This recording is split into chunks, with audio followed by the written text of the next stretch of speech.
This is 2-year-old Jacob Whelan, a miracle kid if ever there was one.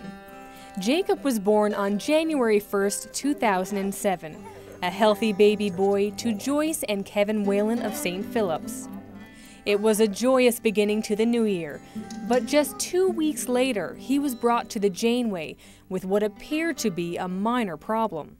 He developed some swelling of one of his fingers that really looked like a simple infection, but it didn't resolve with antibiotics the way we would expect. And in the process of looking into what might be going on, it was noticed that there was a lot of inflammation in his blood. His whole body was very inflamed. And so in addition to the inflammation in his blood and the severe bone changes we were seeing, he developed a absolutely horrible skin rash. But in fact, we knew that underneath all that, what was happening inside was much, much worse. He later developed a stroke as well and ended up in our intensive care unit. So he was incredibly sick. Because we recognized that inflammation was the major part of the illness, we treated him with very powerful anti-inflammatory medications. But he, again, just didn't get better the way we'd expect. Weeks and months went by without an answer to Jacob's situation. In April, he was referred to Sick Children's Hospital in Toronto.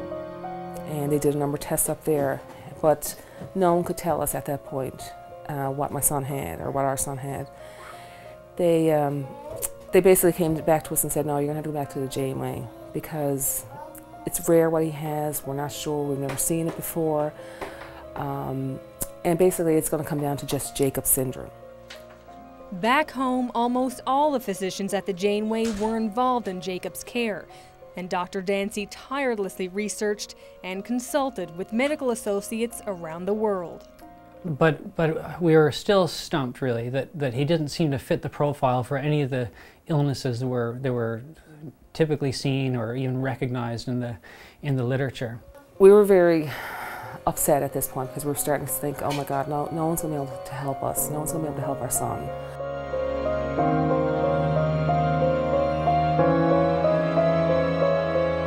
And it came Thanksgiving weekend of 2007, October 2007, that Jacob got really unwell.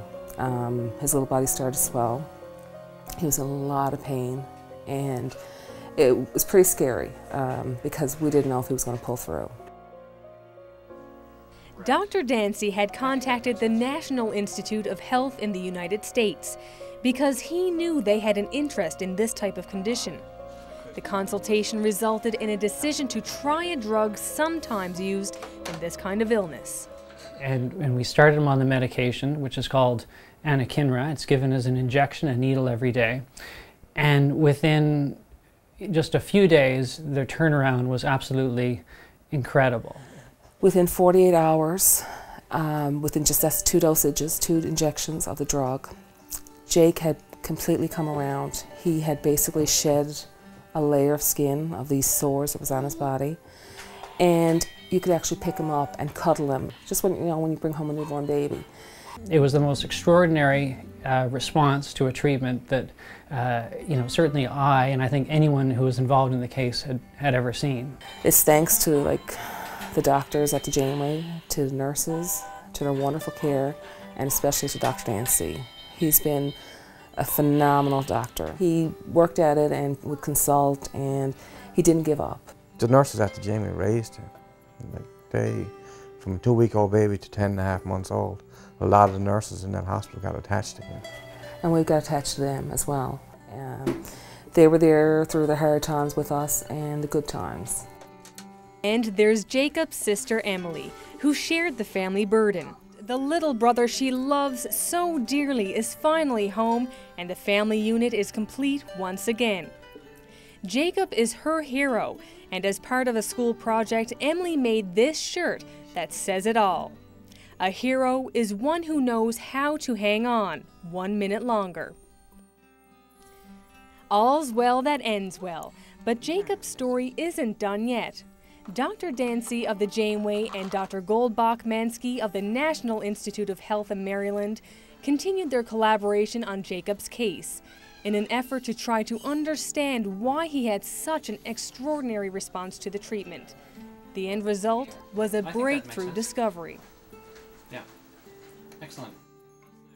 And what was discovered, in fact, was that he has a genetic mutation that he fails to produce a very specific protein that helps control inflammation. And the most remarkable thing about it was that the drug that we just decided to give him actually replaces the protein that his body is missing. So it was sort of, it seems like a 1 in a million chance thing that happened. And then since then, within a very short period of time, there's a total of 9 children around the world who were discovered who have this illness, which previously was fatal. Children would die with this. And while this will remain, I'm sure, a rare condition, undoubtedly there will be more children discovered who are going to be born with this, who now have a treatment available to cure it. And Jacob was the first. Thumbs up. Way to go, Jacob. You really are a hero and a true miracle child.